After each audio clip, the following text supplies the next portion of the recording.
शुक्लां भरधरं विष्णुं शशिवर्णं चतुर्भुजं प्रसन्नवदनं ध्यायेत् सर्वविघ्नोपशान्तये।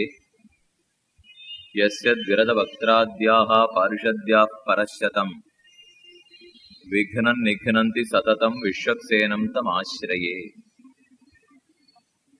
அடியார்களான ஆஸ்திகர்கள் கூடின இந்த கோட்டியிலே ஸ்ரீ விஷ்ணு சஹஸ்ரநாமாத்தியாயத்தை பற்றியும் அதனுடைய ஏற்றத்தை பற்றியும் அந்த திருநாமங்கள் நமக்கு என்ன சொல்ல வந்தனங்கிறத பற்றியும் இன்று தொடக்கமாக ஒரு 7 நாட்கள் விண்ணப்பிக்கலாம் என்று ஆரம்பிக்கிறேன். அதை நிறைவேற்றி கொடுக்க வேண்டும் என்று சீதாராமர்கள் திருவடித்தாமர்களிலே பிரார்த்தித்து தொடங்குவோம். விஷ்ணு சஹஸ்ரநாமாத்தியாயங்கிறது சிறு வயசிலிருந்தே நம்ம எல்லாருக்கும் அநேகமா பரிச்சயமான ஒரு கிரந்தம். தெரியாத ஒரு கிரந்தத்தை பத்தி அடியேன் இந்த கோட்டியில இப்ப பேச வரலை. சின்ன வயசுலேருந்தே வாத்தியார் சுவாமி முதல்ல கத்து கொடுக்குச்சேவே சஹஸ்ரநாமத்தை தான் நமக்கு சந்த சொல்லவே ஆரம்பிப்பார். மற்ற அத்தனையும் தெரியுமோ தெரியாதோ இந்த 20-25 நிமிஷம் சஹஸ்ரநாமம் சொல்லுங்கிற வரைக்கும் நாமும் பல தடவை சொல்லப்பட்டுள்ளோம் பெரியோர்களாலே. 1008 திருநாமங்கள் ஸ்ரீமன் நாராயணனுடைய திருநாமங்கள். அது அத்தனை இந்த சஹஸ்ரநாமாத்தியாயத்திலே தொகுக்கப்பட்டன. அது என்ன வரிசையா திருநாமங்களால் ஒரு ஏற்றம் தனிச்சிறப்பு இருக்க முடியுமான்னு தோணும். நாம எந்த கோவிலுக்கு போனோம்னாலும் முதல்ல அர்ச்சக சுவாமி நம்ம பிரார்த்திப்பது பெருமாளுக்கு அர்ச்சனை பண்ணணுமான்னு கேட்பார். அர்ச்சனைன்னு சொன்ன உடனே 2 விதம் வச்சுருக்கோம். ஒன்று அஷ்டோத்தர சதநாமாவளி, இன்னொன்று அஷ்டோத்தர சஹஸ்ரநாமாவளி. 108 1008 இந்த 2 வச்சுருக்கோம். இதில் 108ங்கிறது தான் எப்பவுமே பண்ணணும். கோவிலில் போய் நாம் அர்ச்சனை கூடைய கொடுத்தோன்னா உடனே 108 தான் பண்ண ஆரம்பிப்பா. சஹஸ்ரநாம அர்ச்சனைன்னா விசேஷித்து சொல்லி வைக்கணும். ஏன்னா அதுக்கு ஒரு 1/2 மணி 3/4 மணி நிற்கணும் இல்லையோ. எல்லாரும் காத்துட்டு இருக்க போறாளேங்கிறதுக்காக முன்கூட்டியே சஹஸ்ரநாம அர்ச்சனைன்னு சொல்லித்தான் பெருமாளுக்கு நாமும் பண்றோம். சதநாமாவளியோ சஹஸ்ரநாமாவளியோ இந்த திருநாமங்களெல்லாம் பெருமாளுடைய பெருமையை பேசுவதற்காக வந்தன. அவன் ஓரோரு இடத்திலையும் என்னென்ன கல்யாண குணங்களை காட்டினான், என்னென்ன மாதிரி விளையாட்டுக்களை எல்லாம் அடியார்களுக்கு காட்டினான், அதை விளக்குவதற்காகத்தான் ஓரொரு திருநாமம். அப்ப அந்த திருநாமத்தை கற்பதனால நாம என்ன தெரிஞ்சுப்போம்னா இந்த திருநாமத்திலே சொல்லப்பட்ட எம்பெருமானின் மகிமைகள். திருநாமத்துக்கே மகிமை தான். ஒரு திருநாமத்தால சொல்லப்படுற எம்பெருமானுக்கு கணக்கில் அடங்காத மகிமைகள் தான். அந்த எம்பெருமானுடைய மகிமையை தெரிந்து கொண்டு அவன் திருவடிகளை நாம் அடையலாம்ங்கிறதுக்கு இந்த சஹஸ்ரநாம அத்தியாயம் மிகவும் நமக்கு பயன்படுகிறது. சஹஸ்ரநாமங்கிறது ஏற்பட்டது மகாபாரதத்திலே. எல்லாருக்கும் தெரியும் மகாபாரதம்ங்கிறது 1.25 லட்சம் ஸ்லோகம். 1 இல்லை 2 இல்லை, 1,25,000 ஸ்லோகம் மகாபாரதத்திலே. தர்மேச்ச அர்த்தேச்ச காமேச்ச மோக்ஷேச்ச பரதர்ஷப. தர்ம அர்த்த காம மோக்ஷங்கள் 4 புருஷார்த்தங்கள்னு உலகத்துல சொல்றோம் இல்லையா. அறம் பொருள் இன்பம் வீடுன்னு 4 புருஷார்த்தங்களும் மகாபாரதத்துல உண்டு. இதை யார் ஒருத்தன் கற்கிறானோ 4க்குள்ள எது வேணுமோ கண்டிப்பா அது அவனுக்கு கொடுத்து விடும். அப்படி மகாபாரதத்துல எல்லாம் இருந்தாலும் எதையுமே சலிச்சு பார்த்தோம்னா சிறந்த பாகங்களாக தேருமொல்லியம். நாமே மாவெடுத்து சலிக்க ஆரம்பிக்கிறோம். அதுல அழுக்கெல்லாம் களைஞ்சு எது வேணுமோ நமக்கு தனியா கிடைச்சுடுறதே. அதே போல மகாபாரதம் அதை சலித்தெடுத்தால் 2 பாகம் மட்டும் தேரும். ஒன்னு பகவத்கீதை, இன்னொன்னு விஷ்ணு சஹஸ்ரநாமாத்தியாயம். மற்ற அத்தனையும் கழிச்சு விட்டுடலாம். மற்றதெல்லாம் அநேகமா சண்டையை பத்தியும் இன்னார் இன்னார கெடுக்க முயற்சித்தார்கள், இன்னார் இன்னாரை கொல்ல முயற்சித்தார்கள், இந்த மாதிரி சதி திட்டம் தீட்டினார்கள், இதே கதையை எத்தனை நாடி நாம கேட்டு இருக்கிறது. அதனால சலட போட்டு சலித்தெடுத்தோம்னா பகவத்கீதை ஒரு பாகம், விஷ்ணு சஹஸ்ரநாமாத்தியாயம் ஒரு பாகம். அதுல இந்த விஷ்ணு சஹஸ்ரநாமாத்தியாயம்ங்கிறது 18 பருவாக்களுக்குள்ளே ஆனுசாசனிக பருவா என்கிற அழகான பருவா. அதுல 274 அத்தியாயங்கள். அதுல 254வது அத்தியாயம் ஸ்ரீ விஷ்ணு சஹஸ்ரநாமாத்தியாயம். பீஷ்மாச்சாரியர் சரதல்பத்திலே கிடக்கிறார். அம்பு படுக்கையில பீஷ்மாச்சாரியர் விழுந்துட்டார். இதுல ஆச்சரியம், மகாபாரதத்திலே யுத்தத்தினுடைய ஆரம்பத்திலேருந்தே கண்ணன் கீதையை சொல்லிட்டான். கீதை முடிஞ்ச பிற்பாடுதான் யுத்தம் தொடங்கித்து. 10வது நாள் யுத்தம் முடிந்து பீஷ்மர் அம்பு படுக்கையில படுத்துனுட்டார். அந்த பீஷ்மரிடத்துலதான் யுதிஷ்டிரன் போய் கேட்டான். எனக்கு நல்லது சொல்லுன்னு கேட்க பீஷ்மாச்சாரியர் சொல்ல ஆரம்பித்தார். அப்ப விஷ்ணு சஹஸ்ரநாமாத்தியாயம் பிறந்தது எப்போதுன்னு கேட்டால், கீதை பிறந்தது எப்போன்னு கேட்டா சண்டை ஆரம்பிக்கிறதுக்கு முன்னாடி அதே சமயத்திலேன்னு சொல்லிடுவோம். தர்மக்ஷேத்திரே குருக்ஷேத்திரே சமவேதாக யூத்சவா மமகா பாண்டவா செய்வ கிம குருவத சஞ்சயா. கேள்வி கேட்டதுலேருந்து இப்போதுதான் என்ன அதுக்கு பதில் சொல்லிடுவோம். அதே போல சஹஸ்ரநாமாத்தியாயம் எப்ப பிறந்ததுன்னா 10 நாள் யுத்தம் முடிந்த பிற்பாடு, 10வது நாள் யுத்தம் முடிந்து பீஷ்மர் அம்பு படுக்கையிலே கிடக்க அந்த சமயத்துலதான் யுதிஷ்டிரன் போய் கேட்டான். அவரு எல்லா திருநாமங்களையும் சொன்னார்னு சரித்திரம். அந்த மகாபாரதத்திலே தேர்ந்தெடுக்கப்பட்டதான விட்டு சஹஸ்ரநாமாத்தியாயம் அது நமக்கு என்ன கொடுக்கும்? எல்லாரும் சொல்லலாம், வியாதிகள் அத்தனையும் தொலையும், கல்யாணம் ஆகாதவர்களுக்கு ஆகும், புத்திர பேர் இல்லாதவர்களுக்கு கிடைக்கும், என்ன பாபங்கள் இருந்தாலும் விலகும். இது இத்தனையுமே உண்மை, இது நடக்காதுங்கிறது இல்லை. ஆனா இதை மட்டும்தான் விட்டு சஹஸ்ரநாமாத்தியாயம் கொடுக்குமா? இல்லை இதுக்கு மேலேயதான் நமக்கு நல்லது பண்ணுமான்னா, உலக இன்பம் மட்டுமே ஒரு மனிதனுக்கு இன்பம் கிடையாது. அதை தவிர நித்தியமான இன்பம்ங்கிறது பகவானை அடைந்து ஸ்ரீ வைகுண்டத்திலே அவன் திருவடிகளுக்கு கைங்கரியத்தை பண்ணி அவனோடே சேர்ந்த ஆனந்தத்தை அனுபவித்தல். இதுக்கு நிகராக இன்னொரு இன்பம் வந்துட போறதா? எத்தனை பிள்ளைவனா பெத்துக்கலாம், எத்தனை பணத்தவனா சம்பாதிக்கலாம், ஆனா அத்தனையும் இது இத்தனை பிள்ளைகளும் என்னைக்கு வந்து நம்ம காப்பாற்றுவன்னு தெரியாது. ஒரு நம்பிக்கையில பண்ண போறான் நினைச்சுண்டு அவனுக்கு இத்தனை நல்லதும் பண்ணிட்டு இருக்கும். எதிர்பாராமல் பண்ணுபவள் தான் தாய். அப்படியே அவ எதிர்பார்க்காட்டாலும் இவன் பண்ணுவனா பண்ண மாட்டாங்கிறது நிச்சயம் கிடையாது. ஆக இந்த இன்பம் ஒரு நாள் இருக்கலாம், ஒரு நாள் இல்லாமல் போகலாம். ஆனா பகவத் அனுபவம்ங்கிறது என்னன்னைக்குமே நிலை நிற்கும் அல்லவா? அந்த இன்பத்தையே ஸ்ரீ விஷ்ணு சஹஸ்ரநாமாத்தியாயம் பெற்றுக் கொடுக்குங்கிறதா மிகவும் முக்கியமான அபிப்பிராயம் இதிலே. அதைத்தான் பீஷ்மாச்சாரியரிடத்திலே தர்மபுத்திரனும் கேட்க பீஷ்மரும் தர்மபுத்திரனுக்கு பதிலாக சொன்னார். இந்த சஹஸ்ரநாமத்தை பத்தின ஒரு முக்கியமான ஸ்லோகம் அடியார்கள் ஞாபகத்திலே கொள்ள வேண்டியது. தியாயன் கிருதே யஜன்யஜ்ஞைஹி திரேதாயாம் துவாபரே அர்ச்சயன் யதாப்னோதி ததாப்னோதி கலவு சங்கீர்த்திய கேசவம். 4 யுகத்துக்கு பெருமானை அடையறதுக்கு 4 வழி சொல்றது. ஒரு யுகத்திலே ஒரு வழியால எம்பெருமான நாம கிட்டலாமா? அதுல முதல் யுகம் கிருதயுகம், 2வது திரேதாயுகம், 3வது துவாபர யுகம், 4வது கலியுகம். தியாயன் கிருதே தியான மார்க்கத்தாலே கிருதயுகத்திலே பெருமாளை அடையலாம். ஆக ஈஸ்வரனை அடைவதற்கு என்ன வழி? கிருதயுகத்திலே தியானத்தால் அடையலாம்னு சொல்லிட்டு சாஸ்திரம். வாஸ்தவம், தியானத்தால நாம் அடையணும்னா அதுக்கு நிரம்ப பயிற்சி வேணும். தியானம்னா கண்ணு காதை எல்லாத்தையும் பொத்திக்கணும். எதையும் சுலபத்துல கண்ணை திறந்து பாத்திர முடியாது. ஒரு தைலதாரைய போல எம்பெருமானை இடவிடாம நினைத்து கொண்டே இருக்க வேணும். நாம 10 நிமிஷம் அவனை பத்தி நினைக்கிறதுக்குள்ளே 1000 இடைஞ்சல்கள் அப்படி இப்படி நம்மளை பிடிச்சு அலக்கழிக்கும். மனசு வசப்படுறாப்புல இருக்கும், கண்ணும் காதும் ஓட ஆரம்பிச்சிடும். கண்ணும் காதையும் இழுத்து பிடிக்கிறாப்புல இருக்கும், மனசு இன்னொரு பக்கம் ஓடுறதுக்கு ஆரம்பிச்சிடும். பெருமாளுக்கு பூஜை பண்ணணும்னு கார்த்தால 15-20 நிமிஷம் ஒதுக்கி வச்சிருக்கோம். அந்த 15-20 நிமிஷத்துக்குள்ளதான் ஊர்ல இருக்கிற அத்தனை பேச்சு நடுவுல வந்துட்டே இருக்கும். மத்த எல்லா சமயத்துல கூட பேசாம இருந்தாலும் இருந்துருவான். ஒரு அரை மணி அவருக்காக நம்ம ஒதுக்க முடியாதா? தன்னுடைய வாழ்நாள் முழுக்க கொடுத்தவன் எம்பெருமான் அவனுக்காக நித்தியப்படி ஒரு 15-20 நிமிஷம் ஒதுக்குறோம். ஆனா எனக்கு மட்டுமே ஒதுக்குன்னா தான் நம்மால முடியல. அந்த பகவானுக்கு நமக்கு தவிர இடையிலே மத்த யாரும் வரக்கூடாதுங்கிறது நாம வச்சுக்கிறதே இல்லை. அது கூட தேவையில்லை. எம்பெருமானுக்கு கண்டருளை பண்றோம் இல்லையோ, பிரசாதத்தை கொண்டு வைக்கிறோம், அவருக்கு நைவேத்தியம் பண்ணித்தானே நாம சாப்பிடணும். நைவேத்தியம் பண்ணப்படாத வஸ்துவை உட்கொள்வதே கூடாது.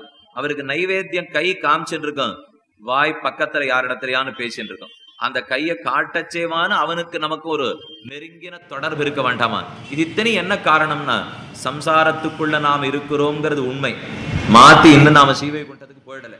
அங்க போனப்புறவனா இத்தனையும் கட்டுப்படும்னு சொல்லலாமே தவிர இருக்கிற வரைக்கும் இருக்கிற கட்டத்தை பட்டே தீர வேண்டும். அதனால கிருதயுகத்துல இருந்தவாளுக்கு இந்திரியங்களை அடக்கிற சக்தி நிறைய இருந்தது. ஆனா நாம் இருப்பதோ கலியுகத்திலே இந்திரியங்களை அடக்குவது சுலபத்திலே நடக்கவே நடக்காது. அதனால தியானம் பண்றதுங்கிறத நினைத்தே நம்மால் பார்க்க ஒண்ணாது. தியானம்னா முதல்ல ஆசனம், உட்கார்ந்தா தானே தியானத்தையே பண்ண. உட்கார்றது பத்மாசனத்துல உட்காரணும்னுவா. அந்த நாட எல்லாரும் பத்மாசனம் போடுறதையும் சொல்லி கொடுத்துருவா. இந்த உடம்புல இருக்கிற கிட்டத்தட்ட ஒரு 27,000 நரம்பு ஸ்தானங்கள் பத்மாசனத்தின் போது ஒரே அளவுக்குள்ள வரும், ஒரு கட்டுப்பாட்டுக்குள்ள வரும்னு சொல்லுவார்கள். 10 நிமிஷம் உட்கார்றதுக்குள்ள இடுப்பு வலிக்கும், முதுக வலிக்கும், கழுத்து வலிக்கும். பத்மாசனத்தில் அந்த நாள்ல 4-5 மணி நாழி வரிசையா உட்கார்ந்துட்டு புஸ்தகம் பார்க்கறதே பத்மாசனத்தில் உட்கார்ந்து பார்ப்பார்கள். ஆசனம்ங்கிறதே முதல் யோகம். ஆசனம்ங்கிற யோகமே கட்டமா இருக்கு. ஆரம்பிச்சு 1 மணி நேரம் உபன்யாசம் போகும். அப்புறம் பார்க்கறதுக்கு ஆரம்பிச்சோம்னா இடது கால வலது காலா மாத்துவா, வலது கால இடது காலா மாத்துவா. அதுவும் 2 மணி நேரம் தாண்டறதுக்கு போனோம்னா சாமி இனிமே உட்கார்றது கட்ட நாற்காலி கிடைக்குமா இன்னும் பார்க்கறதுக்கு ஆரம்பிப்போம் இல்லையோ. முதல்ல ஆசனத்திலேயே நிறைய கட்ட நம்ம இடத்துல இருக்கு. ஆசனம் இருந்தா தான் தியானத்துக்கே வழி. நம்ம பாட்டுக்கு படுத்துட்டு தியானம் பண்ண முடியாது, நடந்துட்டு தியானம் பண்ண முடியாது. இருந்த இடத்திலே இருந்து தானே எம்பெருமான் நினைக்கணும். ஆசனமும் கட்டம், வேத அத்தியனமும் பூரணமாக பண்ணவில்லை. எல்லா விதத்திலேயும் தியானத்துக்கு சிரமம், சுலபத்தில் பண்ண முடியாது. அது கிருதயுகத்தில் இருந்தவனால தான் செய்ய முடியும். அதனால எம்பெருமானே பார்த்தான், கிருதயுகத்துக்கு அடுத்த திரேதாயுகத்திலே அந்த சக்தி மனிதர்களிடத்துல இருக்க போறதில்லை, நான் வழியை மாற்றி விடுறேன். அவன் எப்படியும் தன்னை அடைந்தாகன எம்பெருமானுக்கு. இதை பண்ண முடிஞ்சா பண்ணட்டும், பண்ண முடியலன்னா போகட்டும்னு சொல்ல மாட்டான். பண்ண முடியலன்னா வழியை சுலபமாக்கிடுறேன்னு. என்ன வேற வழி இல்லை, பெத்த தகப்பனார் அவனும் இல்லையோ. நாம எத்தனை தான் மாட்டேன்னு குறைச்சின்னு போனாலும் அவனால நம்ம விட்டு மட்டும் ஓடி விடவே முடியாது. பெத்த மனம் பித்து பிள்ளை மனம் கல்லுன்னு இன்னி வரைக்கும் சொல்லிருக்குமே, இது உண்மை நமக்குள்ள இல்லை, பகவானுக்கு நமக்கும் தான் இது உண்மை. நாமெல்லாம் பிள்ளைகள், நம்ம மனசு கல்லு, அவன் பெத்தவன், அவனுக்குத்தான் பித்து பைத்தியம். எப்படியாவது இந்த வழியை குறைச்சாவது இவனை தன்னிடத்துல சேர்த்துக்கணுங்கிறதுக்காக அடுத்த யுகமான திரேதா யுகத்திலே வழியை குறைச்சுட்டான். தியாயன் கிருத்தே யஜன்யஜ்ஞைஹி திரேதாயாம். மனசால தியானம் பண்றது கட்டமா இருக்கா, விட்டுடு. கைகளால யஜ்ஞ யாகத்தை பண்ணியான்னு என்னை அடையறதுக்கு பார். யாக யஜ்யம்னா கையால பண்ண வேண்டியதானே. நெய்யை வச்சுக்கலாம், தையை வச்சுக்கலாம், சிறுக்கு வச்சுக்கலாம், ஹோமம் பண்ணலாம். மந்திரத்தை சொல்லி ஜபம் பண்ணி ஹோமம் பண்ணிட்டோன்னா இந்த ஹோம தபாதிகளால என்னை சேரலாம். 2வது யுகத்துக்கு கண்ணன் விதித்தான் எம்பெருமான். சரி, 2வது யுகத்தில் அதை பண்ணி எல்லாரும் அடைந்திருந்தார்கள். 3வது யுகம் துவாபர யுகம் வந்தது. யுகத்துக்கு யுகம் எது மாறுபடும் தெரியுமா? மனிதன் மனிதனாவே தான் பிறந்துட்டு இருப்பான், மனசு மனசாவே தான் இருக்கும், கை கையாத்தான் இருக்கும், கால் காலாத்தான் இருக்கும். ஆனா குணங்கள் மட்டும் மாறிண்டே போகும் ஒவ்வொரு யுகத்துக்கு. முதல் யுகமான கிருத யுகத்திலே சத்துவகுணம் நிறைய இருக்கும் மனிதர்களுக்கு. 2வது யுகமான திரேதா யுகத்திலே ரஜோகுணம் நிறைய இருக்கும் மனிதர்களுக்கு. 3வது யுகமான துவாபர யுகத்திலே ரஜோகுண தமோகுணங்கள் சேர்த்து நிறைய இருக்கும். இந்த யுகமான கலியுகத்திலே தமோகுணம் அதிகப்பட்டு கிடக்கும். அப்ப சத்துவகுணம் என்னால் என்ன, ரஜோகுணம் என்ன, தமோகுணம் என்ன, இது எப்படி சேர்றதுங்கிறத பார்த்தோம்னா சத்துவகுணம் ஞானத்தை நிறைய வளர்க்கும், ரஜோகுணம் ஆசையும் கோபதாபத்தையும் வளர்க்கும். ரஜோகுணம் வளர்ந்ததுன்னா உள்ளுக்குள்ள ஆசை அதிகமாகுதுன்னு அர்த்தம், கோபம் கூடிண்டே போறதுன்னு அர்த்தம். தமோகுணம் தூக்கம், மயக்கம், அறிவின்மை. நம் 3 குணத்திலேருந்து நம்மால விடுதலை அடைஞ்சிடவே முடியாது. என்னைக்கு இங்கிருந்து கிளம்பி திரு வைகுண்டத்துக்கு போறோமோ அன்னைக்கு தான் இந்த 3 குணத்திலிருந்து விடுதலை கண்ணனே சாதித்தான். பிரகிருத்தினால அர்ஜுனா இந்த 3 குணங்கள் சத்தம் ரஜஸ்தம இது குணாகா பிரகிருதி சம்பவாக. என்னி வரைக்கும் இந்த உலகத்துல நீ இருக்க போறியோ இந்த 3 குணங்களும் உன்னை விடவே விடாதுன்னுட்டான். நாம முயற்சி எடுக்க வேண்டியது என்ன, ரஜோகுண தமோகுணத்தை குறைச்சிக்க பார்க்கணும், சத்துவகுணத்தை வளர்த்துக்க பார்க்கணும். ஏன்னா கோபம் தாபம் ஆசை அப்பதான் குறையும், மயக்கம் அப்பதான் குறையும். இது நம்ம ஒத்தொத்தர் இடத்துலையுமே ஒரு நாளைக்கு ஒன்னொன்னு அதிகமா இருக்கும். ஒரே மாதிரி நம்ம எல்லாரும் நடந்துக்கிறதே கிடையாது. ஒரு நாள் கார்த்தால எழுந்து படிக்க ஆரம்பிச்சே படிச்சது அத்தனையும் ஞாபகம் இருக்காப்பல் இருக்கும். இன்னொரு நாள் அதே புஸ்தகத்தை எடுத்து நாம வாசி பார்ப்போம், என்னமோ 4 தரம் படிச்சு பார்க்கறேன், என் மனசுல நிற்கவே மாட்டேங்கிறதேன்னு தோணும். அப்ப அன்னைக்கு தமோகுணம் அதிகமா இருக்குன்னு அர்த்தம். என்னைக்கு படிக்கச்சே புரியறாப்பல் இருக்கோ அன்னைக்கு சத்துவகுணம் அதிகமா இருக்கும். பின்ன என்னத்துக்காக இந்த காலங்கார்த்தால வேளையில எழுந்து படிக்கணும்னு சொல்றாள்னா, அப்ப சுற்றுப்புற சூழலிலேயே சத்துவகுணம் அதிகமா இருக்கும்.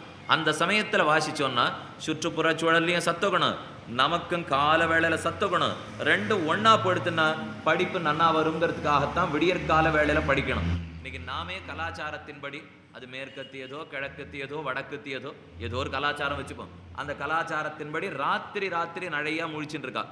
பகல்ல முடிச்சுக்கிறதுக்கு நாழி அதிகமாகிட்டே போகிறது. முன்னாடி நம்ம பாரத தேசத்தை பார்த்தா 4 மணிக்கு எழுந்திருந்து 9 மணிக்கு படுத்திருந்தோம். இப்போ பார்த்தா 8 மணிக்கு எழுந்திருந்து இரவு 1 மணிக்கு தான் படுத்துக்க போகிறோம். இதனால என்ன, இப்போ ஏதோ ஒரு 18 மணி நேரம் வேலை செய்யணும், 6 மணி நேரம் தூங்குறோம். அது எதுவாக இருந்தா என்னன்னு கேட்பார்கள் சிலர். அதில் பெரிய வேறுபாடு உண்டு. அது எதுவாக இருந்தா என்னன்னு சொல்ல முடியாது. ஏன்னா ராட்சசர்களுக்கு பலம். பிரம்மா முதல்ல ஒத்தொத்தரையா படைக்க ஆரம்பித்தாரா, அப்ப மனுஷன் அவர் படைக்க செய்தே விடியற்காலை பொழுது, ராட்சசனை படைக்க செய்தே நள்ளிரவு பொழுது. அதனால எந்தெந்த சமயத்துக்கு யார படைத்தாரோ அவரவர்களுக்கு அந்தந்த சமயத்துலதான் சக்தி பலம் அதிகம். அப்ப நாம படைக்கப்பட்டது விடியற்காலை பொழுதுன்னா அப்பதான் நமக்கு பலம், நமக்கு சக்தி. ராட்சசர்கள் படைக்கப்பட்டது நடு இரவுலன்னா அப்பதான் அவர்களுக்கு பலம், அவர்களுக்கு சக்தி. இதை கொஞ்சம் நாம மாத்திண்டு, நான் ராத்திரி 12 மணிக்கு வேலை பார்க்கறேனே, படிக்கிறேனே, இந்த கார்த்தால பொழுத விட்டுடுறேனேன்னு சொன்னா இப்படி வேணா வச்சுக்கலாம். அப்ப மனிதனா இருக்கலே ராட்சசனா இருந்துடுறேனேன்னு சொல்றாப்புல அர்த்தம். இது ஆறு. இதை கேட்டா சிரிப்பு வருதே தவிர ராத்திரின்னு சொன்னா மட்டும் ஒத்திரி சிரிக்கிறதே கிடையாது. விடியற்கால பொழுதுல முயற்சி எடுத்தால் தான் அது பலிக்குமே தவிர ராத்திரி ஆக ஆக அது பலிக்கவே பலிக்காது. அது மனிதனுக்குரிய நேரமே கிடையாது. அதனாலே நாம 2வது யுகத்துல கண்ணன் என்ன பண்ணி கொடுத்தான்? தியான மார்க்கத்தாலே முதல் யுகம், அடுத்து யாக யஜ்ஞங்களை பண்ணி இவர்கள் பெருமானை அடையட்டும். ஏன்னா முதல் யுகத்துல பண்ணது இவர்களால முடியாது. 2வது யுகத்துல மாத்திவிட்டான் எம்பெருமான். ரஜோகுணத்துக்கு தகுந்தா போலே. சத்வகுணம்ங்கிறது மனசை நிலை நிறுத்துவதற்கு நன்றாக பயன்படும். ரஜோகுணம் அந்த அளவு நிறுத்துறதுக்கு விடாது. கொஞ்சம் அப்படி இப்படி மனசு ஓடினாலும் கையில ஒரு காரியம் பண்ணிட்டே இருக்க முடியும். அதனால விடாம அதனால பெருமாள் அடைஞ்சு விடலாம்ங்கிறது 2வது யுகம். யாக யஜ்ஞங்கள் பண்ணுன்னு விதித்தான். அதற்கு அடுத்த யுகம் துவாபர யுகம் வந்தது. துவாபர யுகத்துல நாம பார்த்து எம்பெருமான் இடத்துல பிரார்த்தித்தோம், சுவாமின்னு அந்த யாகமும் யஜ்யமும் பண்ணணும்னு சொன்னீர். அதுக்கு கடைசி பட்சம் வேதாத்தியனம் பூரணமா பண்ணிருக்கணும். நன்றா சாஸ்திரத்தையும் பிரயோகத்தையும் தெரிஞ்சிருந்தா தானே நாம் பண்ண. அதுவே கொஞ்சம் இடைஞ்சலா எடுத்து முழுக்க இப்ப பண்ண முடியல. அதனால கர்மா பிரயோகம்னு நமக்கு தெரியாது, அதையும் பண்ண முடியாது போல் இருக்கேன்னு விண்ணப்பிச்சோம். எம்பெருமான் இன்னும் கொஞ்சம் மாத்தின்டான், வழியை இன்னும் கொஞ்சம் சுலபப்படுத்தினா. துவாபரே அர்ச்சயன்னு, அர்ச்சனம் பண்ணினா போரும். யாக யஜ்ஞத்தை கூட விட்டுடு, பெருமானுடைய திருநாமத்தை சொல்லி அர்ச்சனம் பண்ணலாம் இல்லையோ. அர்ச்சனம், நமஸ்காரம், வந்தனம், தாஸ்யம், சவணம், மனனம், இதுல ஏதோ ஒண்ணு நீ பண்ணியானா என்னை வந்து சேர்ந்துடலாம்னு சுலபமான வழி. 3வது யுகத்துல சொன்னா ரஜோகுண தமோகுணம் 2 சேர்ந்து இருந்தது. அப்ப கூட அது தேவலையாப்பட்டது. கடைசி யுகம் கலியுகம் வந்தது, நம்முடைய யுகம். இந்த கலியுகத்திலே நமக்கு இருக்கிறதே தமோகுணம் தான். தமோகுணம்னா தூக்கம், ஆலசியம், சோம்பல், எதை பார்த்தாலும் அர்த்தம் சரியா புலப்படாமே ஒன்னு இன்னொன்னா தெரிஞ்சுக்கிறது, இன்னொன்னா தெரிஞ்சுக்கிறது. இதே போல இந்த உலகம் நம்மளை சுத்தியே விட்டு இருக்கோம் இல்லையோ. எதெல்லாம் நித்தியமா இருக்குமோ உலகத்திலே அதெல்லாத்தையும் நாம நித்தியமே இல்லைன்னு தெரிஞ்சுப்போம். எதெல்லாம் உண்மையாவே அனித்தியமோ அதை பார்த்து பார்த்து நித்தியம்னு தெரிஞ்சுப்போம். மாறாடி மாறாடி நினைக்கிறது கலியுகத்துக்கு ரொம்ப முக்கியமான தர்மம். அதனால ஞானம் வளர்றதுக்கு வழி இல்லை. சாமின்னு நீர் சொன்ன அர்ச்சனம் கூட பண்ண முடியாது போல் இருக்கு. ஆக முதல் யுகத்துல தியானத்தை சொன்னீர், கண்டிப்பா முடியாது. 2வது யுகத்திலே யாக யஜ்ஞங்களை விதித்தீர், கர்மா பண்றதை நாங்க விட்டு ரொம்ப நாள் ஆயிடுச்சு. 3வது யுகத்திலே துவாபர யுகத்திலே சரி போனா போறது அர்ச்சனம் பண்ணுன்னு சொன்னீர். அந்த அளவுக்கு மனசுல பக்தி இப்ப எங்களிடத்திலே கிடையாது. ஆனாலும் ஒன்னு அடையணுங்கிற ஆசை மட்டும் போகலை. இப்ப கடைசியில அதை மட்டும் மறந்தே படப்படாது. ஒரு யுகத்திலும் இது குறைச்சுட்டே வந்தமே தவிர அவனை அடையணுங்கிற ஆசையை மட்டும் இன்னும் கடைசி யுகம் வரைக்கும் விடாம பற்றி இருந்தார்கள். எம்பெருமான் அதுக்கு வழி சொன்ன, சரி கலியுகத்திலே முதல் 3 யுகத்துல பண்ணத்தையும் நீ பண்ண வேண்டாம், உனக்கு அதை விட சுலபமான வழி சொல்லித்தரேன், அதையாவது பண்ணி என்னை வந்து அடைவாய். இன்னும் கடைசி யுகத்திலே கலவு சங்கீர்த்திய கேசவம், சங்கீர்த்திய கேசவம், கேசவனான எம்பெருமான நாம சங்கீர்த்தனம் பண்ணினால், அவன் திருநாமத்தை வாய்வோயாமல் சொன்னோமானால் அதனாலே மோட்ச பிராப்தி கிட்டுங்கிறது கலியுகத்துக்கு நமக்கு இடப்பட்ட தர்மம். இது பண்ற காரியம் ரொம்ப சுலபமான காரியம். ஆனா முதல் 3 யுகத்துல என்ன பலன் கிட்டித்தோ அதே பலன் மட்டும் கடைசி யுகத்திலையும் கிடைச்சிடும். இந்த ஸ்லோகம் எப்படி இருக்கு தெரியுமா? தியாயன் கிருத்தே யஜன்யஜ்ஞைஹி திரேதாயாம் துவாபரே அர்ச்சயன்னு யதாப்னோதி ததாப்னோதி. கீழ் 3 யுகத்துல எதை அடைந்தாயோ அதையே கலியுகத்திலையும் அடையலாம். ஆனா பண்றது மட்டும் சுலபமாக்கினுடலாம். யதாப்னோதி ததாப்னோதி கலவு சங்கீர்த்திய கேசவம். கேசவநாமத்தை கலியுகத்தை பாடிவீர்கள்னால் கிடைக்கும்னு சொன்னதுதான் இந்த ஸ்லோகத்துக்கே அபிப்பிராயம். ஆக இதன்படி நாம சங்கீர்த்தனத்தை போல ஒரு எளிதான உபாயம் இந்த யுகத்துக்கு வேற எதுவும் கிடையாது. மற்ற யுகத்துல ஒரு உபாயம் இருந்திருக்கலாம். ஆனா கலியுகத்தை பொறுத்த வரைக்கும் எம்பெருமானுடைய திருநாமங்களை சொல்லுவதே இருக்கிறதுலே எளிதான வழி. அந்த வழியை பின்பற்றினோம்னா ஒத்தொத்தர் எதை கேட்கிறார்களோ கொடுத்தல் தான் போகும். இந்த உலகத்துக்கு இன்பம் வேணுமா? கிடைக்கும். அந்த உலகத்து இன்பம் வேணுமா? கிடைக்கும். எந்த உலகத்து இன்பத்தையும் நமக்கு சேர்த்து கொடுக்கறது இல்லையோ. அதனாலதான் சின்ன வயசுலேருந்து விடாம இதை சொல்லி கொண்டே வருகிறோம். அந்த விஷ்ணு சஹஸ்ரநாம அத்தியாயம் அதுல நாம பார்க்கணும், அதனுடைய மகிமையை பார்க்கணும்னா ஆழ்வார் ஒரு பாசுரத்துல சாதித்தார். கெடுமிடராயவெல்லாம் கேசவாயன்ன நாளும் கொடுவின செய்யும் கூற்றின் தமர்களும் குறுகில்லார் படமுறை அளவில் பள்ளி விரும்பினான் சுரும்பலத்தும். எங்கே திருவனந்தபுரங்கிற திவ்ய தேசம், அங்க எம்பெருமான் சேவை சாதிக்கிறான். நீங்க பல பேர் போய் சேவிச்சிருக்கலாம். 108 திவ்ய தேசங்கள் வைணவ திருத்தலங்கள்னு சொல்றோம் இல்லையோ, அதிலே 13 திவ்ய தேசங்கள் மலையாளத்தில் இருக்கு. கேரள மாநிலத்திலே 13 திவ்ய தேசங்கள். அதுவும் தவிர வர்க்கலாங்கிற ஜனார்தன பெருமாளுடைய ஊர், அது இந்த 13ல சேராவிட்டாலும் ஜனார்தனன் அங்கு சேவை சாதிக்கிறான். இருக்கவே இருக்கான் கண்ணனம் பெருமான் குருவாயூரிலே சேவை சாதிக்கிறான். ஆக மலையாளத்துக்கு போனோம்னா இந்த 15 கொஞ்சம் மறக்காம சேவிச்சுட்டு வரணும். அதுல பாடல் பெற்ற திருத்தலங்கள்ங்கிறது 13 திவ்ய தேசம். அதுல தெற்கு கோடியில இருக்கிறதா திருவனந்தபுரம். திருவனந்தபுரத்துல எம்பெருமான் 3 துவாரங்களிலே சேவை சாதிக்கிறான். ஒரு வாசல் வழியா அந்த பெருமாளை சேவிச்சிட முடியாது. அவருடைய திருமுடி தலையை சேவிக்கணும்னா ஒரு தனி வாசல், அவருடைய நாபி கொப்புள் இருக்கே அதை சேவிக்கணும்னா தனி வாசல், திருவடியை சேவிக்கணும்னா தனி வாசல். 3 வாசலாலே தன்னுடைய 3 இடத்தை காட்டுகிறான் எம்பெருமான். அந்த திருவனந்தபுரத்துக்கு போங்கோள்னு நம்ம பார்த்து நம்மாழ்வார் விதிக்கிறார். போய் என்ன பண்ணணும்னு நாம கேட்டோம். அந்த ஊர்ல இன்னைக்கும் வழக்கம் வச்சுருக்கா, போன உடனே கையிலே ஒரு தொடைப்பம் கொடுப்பார்கள். நாம தொடப்பத்தை வச்சு நம்ம வீட்டை பெருக்கிறோம் இல்லையா, அதே போல திருவனந்தபுரத்துக்கு போனா கையில ஒரு தொடப்பம் கொடுப்பா. அதை வச்சு அனந்த பத்மநாபன் சன்னதி வாசல்லே பெருக்க வேண்டும். பெருக்கினா குப்பை சத்தையெல்லாம் ஓடிப்படும் இல்லையோ, அதே போல நம் பாபங்களும் விலகுகின்றன என்ன அந்த திவ்யதேசத்தை பத்தி இன்னைக்கும் கருத்து நிலவுகிறது. அந்த போய் நின்று நாம பண்ண வேண்டியதன் ஆழ்வார் சாதித்தார். கெடுமிடராயவெல்லாம் கேசவா என்ன, அங்க போய் நின்று வாயை திறந்து கேசவா என்ன ஒரு தடவை சொல்லி பாருங்க. ஆழ்வார் 2ஆம் தரம் சொல்லணும்னு சொல்லல.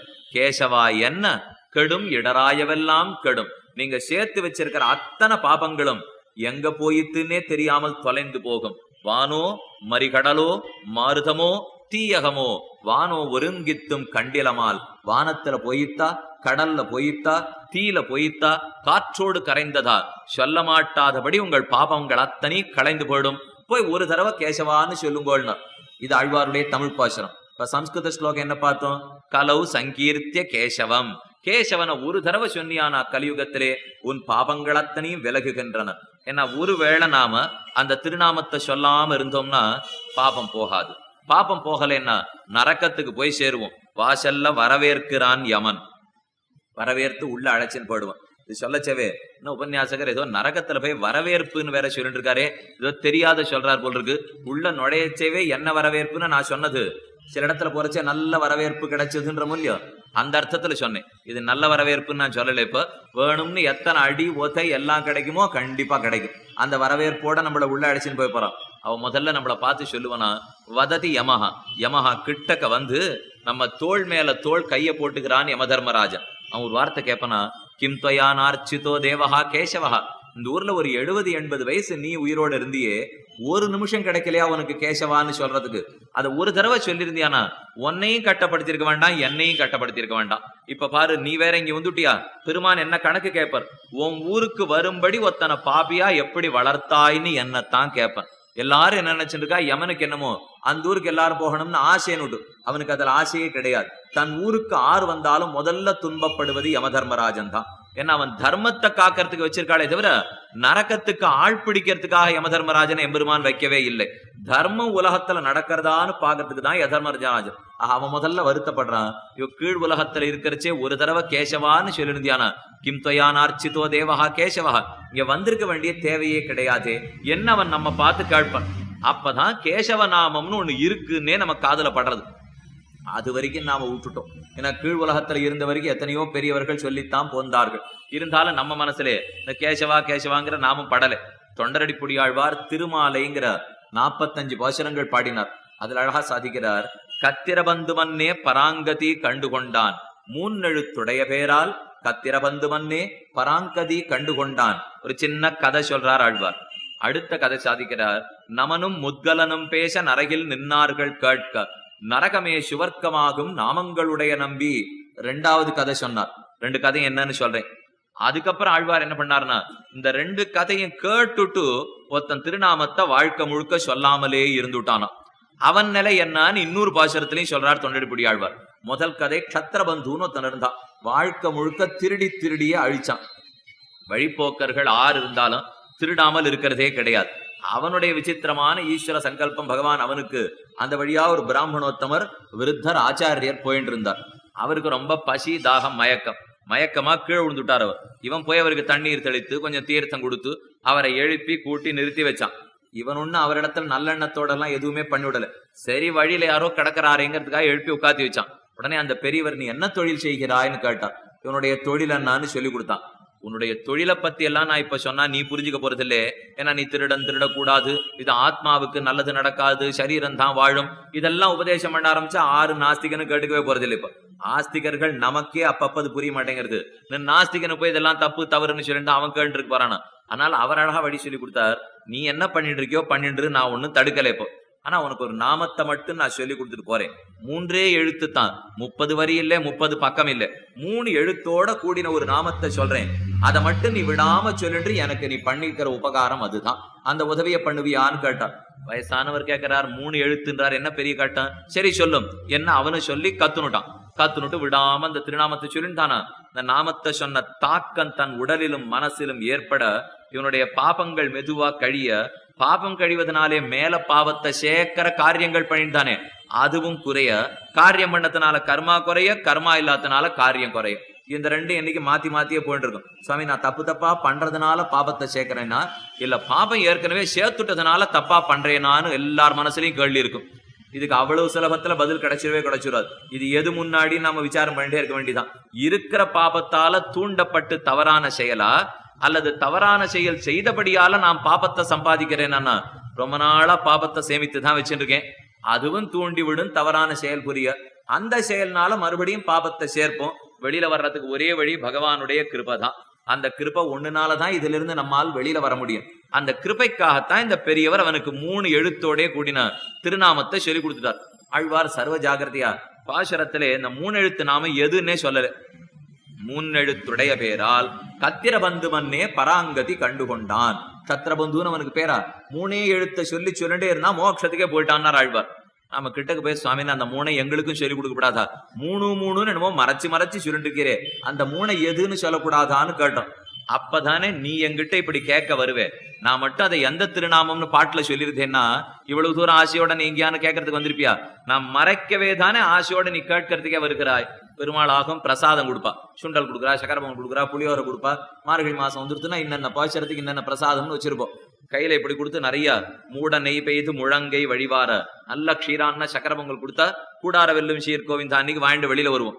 இப்படி கையில வச்சிருப்பானா ஒருத்தரும் கேட்க மாட்டான். எல்லாருக்கும் சக்கர பொங்கல் தெரிஞ்சு போடும், திரும்பியே பார்க்க மாட்டான்.